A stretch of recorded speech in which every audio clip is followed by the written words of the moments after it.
Hello everyone, আজকে আমরা David Burton number থিওরির যে ফেমাস বইটা আছে সেই বইটার ফার্মার্স থিওরেম এক্সারসাইজ 5.2 6 বি থেকে শুরু করছি। তাহলে কথা না বাড়িয়ে শুরু করা যাক। প্রথম প্রশ্ন আমাদের কি বলেছে, for any integer A verify that a to the power 5 and a have the same unit digits। তাই ইউনিট ডিজিট মানে হলো কোনো একটা সংখ্যাকে যে কোনো একটা অন্য সংখ্যা দিয়ে ভাগ করলে শেষে যে সংখ্যাটা পড়ে থাকে, তো সেটা আমরা কি করে বার করব। লাস্টের ডিজিটটা ইউনিট ডিজিট, একটা তাই ইউনিট। তা এবার বলেছে যে আমরা ফার্মার্স থিওরেমের যে সূত্রটা জানি, যে থিওরেমটা আমরা জানি, সেটা কি? সেটা হচ্ছে a to the power p-1 congruent to 1 mod p। এই সম্পর্কে আমি আগের দিন অনেক কিছু বলেছি, ঠিক আছে। তা যেখানে p একে ভাগ করে না, আর পিটা কি এখানে প্রাইম। আর তাহলে এবার এখানে যদি উভয় পক্ষে এ দিয়ে গুণ করি তাহলে এটা কত হয়ে যাবে? a to the power p হয়ে যাবে, congruent to a mod p হবে। এটা একটা করোলারি, এটাও প্রুফ আসতে পারে তোমাদের পরীক্ষায়। তা সেই লাইনটাই লিখেছি। দুদিকে দেখো এ দিয়ে গুণ করলে এই লাইনটা হয়। এবার আমরা কি জানি?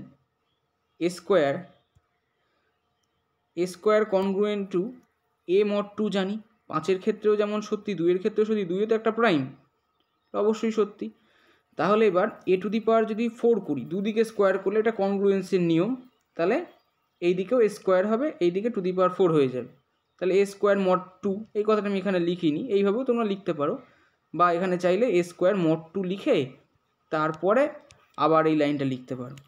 তো যাই হোক, আবার এ স্কোয়ার মড 2 মানে একটু আগে আমরা জানি কি এ মড 2, তাই এ মড 2ই লিখে দিয়েছি। এইবার দেখো এ টু দি পাওয়ার 5 কে কী লেখা যায়? A to the power 4 into a. আর এ টু দি পাওয়ার 4 মানে জানো mod, A to the power 4 মানে কত জানো?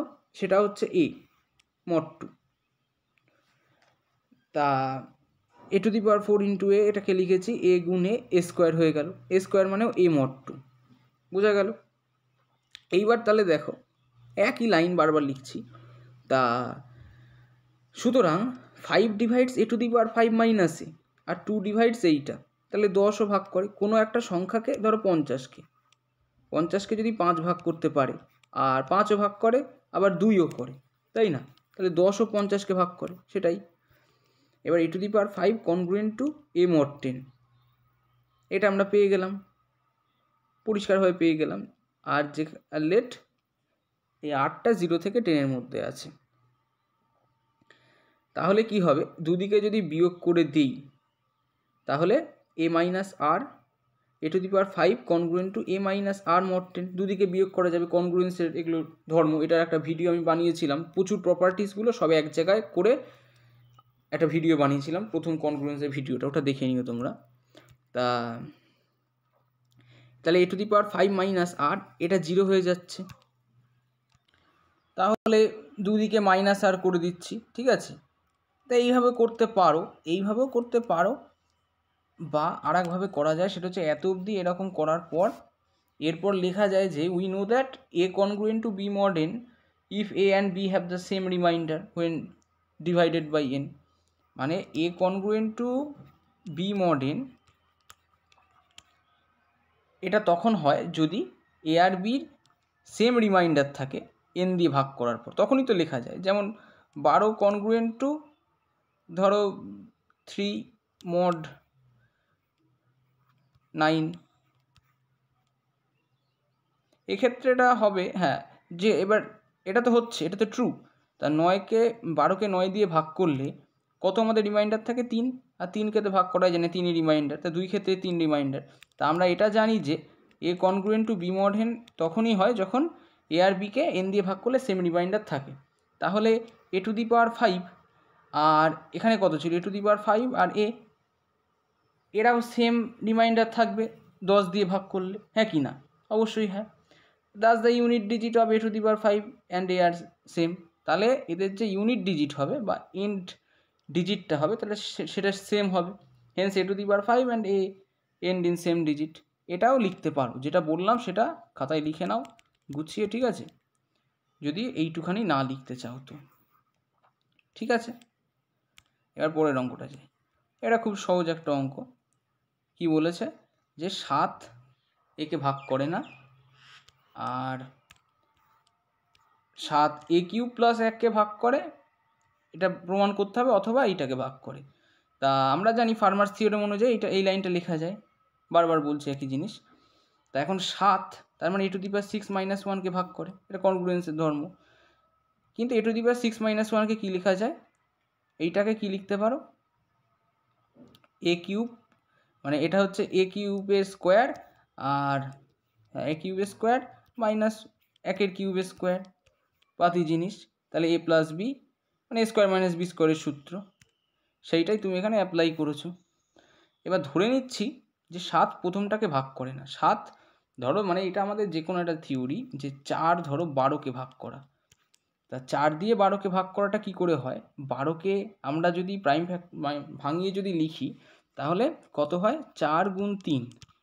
এই 4টা কিন্তু 4কেই ভাগ করছে, ঠিক আছে? এটা যতটা বুঝতে সহজ মনে হচ্ছে, মানে এর ভেতরের থিসিসটা বা থিওরিটি ততটাই ক্রিটিক্যাল। তা 4 4কেই ভাগ করছে, কিন্তু 4 কিন্তু 3কে ভাগ করছে না। ক্রিটিক্যাল কিছু না, সহজই। তা একইভাবে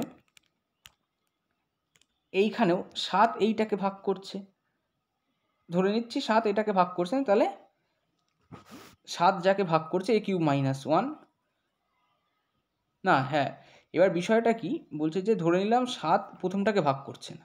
ভাগ যদি না করে তাহলে জিসিডি 1 হবে। সো বাই ইউক্লিডস লেমা থেকে আমরা কি বলতে পারি, যে 7 a কিউব মাইনাস 1কে ভাগ করছে। সহজ ব্যাপার।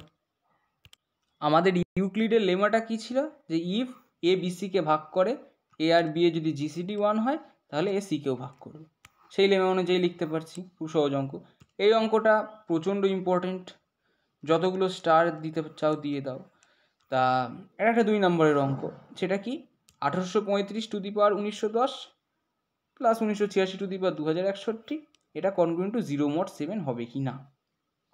এইবার দেখো, এখানে আমাদের মডিউলো এটাকে বেশি ফোকাস করতে হবে, 7। তা 7 দিয়ে কি এই দুটো সংখ্যার কোনো মাল্টিপল হয় কি, সেটা আমাদের দেখতে হবে। 7-এর আকার কি ভাঙিয়ে লেখা যায়? মানে বাংলা কথা, 7 দিয়ে এটাকে ভাগ করে দেখবে 7 × 262 প্লাস 1। এখান থেকে পরিষ্কার বোঝা যাচ্ছে যে এত কনগ্রুয়েন্ট টু 1 mod 7। তেমনি টু দি পাওয়ার 1910, এর টু দি পাওয়ার 1910 করলেও কত হবে? একই থাকবে, কনগ্রুয়েন্ট টু 1 mod 7। এইবার 1986 আমাদের করার পালা। 1986 কনগ্রুয়েন্ট টু 5। এবার এই 5 যদি এখানে যদি 1 চলে আসতো, কোনো ব্যাপার থাকতো না, কিন্তু 5 এসেই ঝামেলা হয়ে গেল, তাই না? তা 5 এসে যেহেতু ঝামেলা হলো, আমাদের এবার কোনটাকে দেখতে হবে, 2061টাকে কী করে আনা যায়। তাহলে 5 দিয়ে 2061কে ভাঙিয়ে লেখো, সহজ অঙ্ক, ঠিক আছে? 5-এর কিউব মানে এত, 125, বা যেটাকে 126 - 1 লেখা যায়। 126কে 7 গুণ 18 লেখা যায়, 7-এর আকারে ভাঙাতে হবে, ঠিক আছে? এটাকে কী লেখা যায়? 5 কিউবকে লেখা যায় -1 mod 7। মানে আমাদের মেন টার্গেটটা কি? মেন টার্গেট হচ্ছে এই জিনিসটা, 1986 টু দি পাওয়ার 2061। আমরা ইতিমধ্যে জেনেছি যে 1986 কনগ্রুয়েন্ট টু 5 mod 7। তাহলে এবার কি করতে হবে? এই টু দি পাওয়ার 2061 এইটাকে আনার জন্য আমাদের 5 টু দি পাওয়ার 2061 করতে হবে, তাই তো? 5 টু দি পাওয়ার 2061 করতে হবে। এবার সেটা করার জন্য প্রথমে আমরা সহজ পাওয়ার দিয়ে দেখছি। 5-এর কিউব করলে কত হয়? প্রথমে সেটা -1 mod 7 হয়, 7-এর কনগ্রুয়েন্ট ক্লাসে -1 হয়। এবার তাহলে 2061 করলে সেটাকে ভাঙালে হয় 3 গুণ 687। এইভাবে আরও ভাঙাতে ভাঙাতে যেতে হবে। ব্যাস, গেলেই আমরা কি দেখতে পাচ্ছি, যে 1986 টু দি পাওয়ার এত, মানে -1 mod 7। তাহলে মাইনাস আর প্লাস যোগ করলে 1 - 1 = 0 mod 7। প্রচণ্ড ইম্পর্টেন্ট অঙ্ক পরীক্ষার জন্য, সব ইউনিভার্সিটির ক্ষেত্রে। আর 9-এর অঙ্কটা কি বলেছে? Let p be a prime GCD of a, p1, use Fermat's theorem to verify this. এইটা is a solution to ax congruent to b mod p। এটা একটা সলিউশন। তাহলে এটা আমরা কি করে দেখাবো? সেটা হচ্ছে ax congruent to b mod p। এবার আমাদের এখানে চাই কি, ax congruent to b mod p কিসের? যেখানে x মানে এইটা, তাই তো? তাহলে এইখানে এর power a to the power p minus two দিয়ে গুণ করলাম দুই দিকে, ঠিক আছে? তাহলে করলে এটা কত হবে? A to the power p minus one আর b a to the power p minus two. এইবার কিন্তু আমরা তো ফার্মার্স থিওরেম অনুযায়ী এই লাইনটা জানি, সবাই জানি আমরা নিঃসন্দেহে। তাহলে সেখান থেকে আমরা কী লিখতে পারি? দুই দিকে এক্স দিয়ে গুণ করতে পারি। তাহলে x congruent to x a to the power p minus one. এইবার এই x a to the power p minus one এটাকে কী লিখতে পারি আমরা? B a to the power p minus two, হ্যাঁ কি না? এইখানে এই লাইন থেকে আমরা লিখতে পারি না? এই লাইন থেকে নয়, এইখানে দুদিকে আমরা শুধু কি দিয়ে গুণ করলাম? জাস্ট এই লাইনটাকেই লিখেছি b a to the power p minus two mod p. এই যে এই লাইন থেকে প্রথম দিকে আমরা পেয়েছিলাম এইটা, সেটাকে এখানে বসিয়ে দিয়েছি। তাহলে আমরা আমাদের সলিউশনটা পেয়ে যাচ্ছি। তাহলে a x congruent to b mod p imply করছে x congruent to b a to the power p minus two mod p. এবার পরের অঙ্কটা, এর মাধ্যমে এই তিনটে ইকুয়েশন করতে বলেছে। এটা একই টাইপের লিনিয়ার কনগ্রুয়েন্স, ঠিক আছে? যাই হোক, তোমরা এটা দেখে করবে, বোঝানোর কিছু নেই। এখানে প্রশ্নটা শুধু টোকা হয়নি, তোমরা অবশ্যই ওই পিডিএফ থেকে প্রশ্নটা দেখবে। এবার লাস্টে 10-এর অঙ্কটা, যে assume that a to the power p যদি congruent to b to the power p mod p হয়, তাহলে a congruent to b mod p হবে। কি করে? প্রথমে আমরা ফার্মার্স থিওরেম থেকে এই দুটো লাইন জানি, এই কথাটা লিখবে যেটা by Fermat's theorem for integer a comma b. এইবার আমাদের কি দেখাতে হবে? A congruent to b mod p. তাহলে a congruent to a to the power p mod p আমরা জানি, এটা মানেই b to the power p mod p, যেহেতু আমরা একটু আগে দেখলাম, ঠিক আছে? এটা মানেই বি মট পি। লাস্টের লাইনে দিস ইজ এই লাইনটা, যে a congruent to b mod P,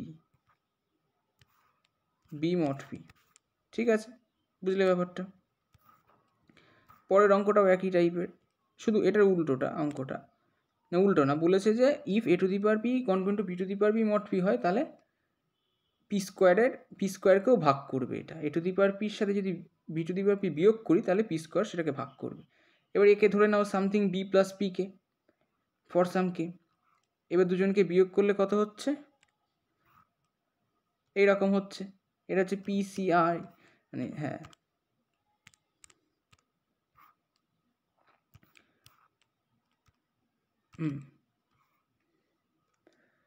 আমাদের বাইনোমিয়াল এক্সপেনশন, এটার বাইনোমিয়াল এক্সপেনশন করলে এইটা হয়। তোমরা 11 নিশ্চয়ই জানো এটা।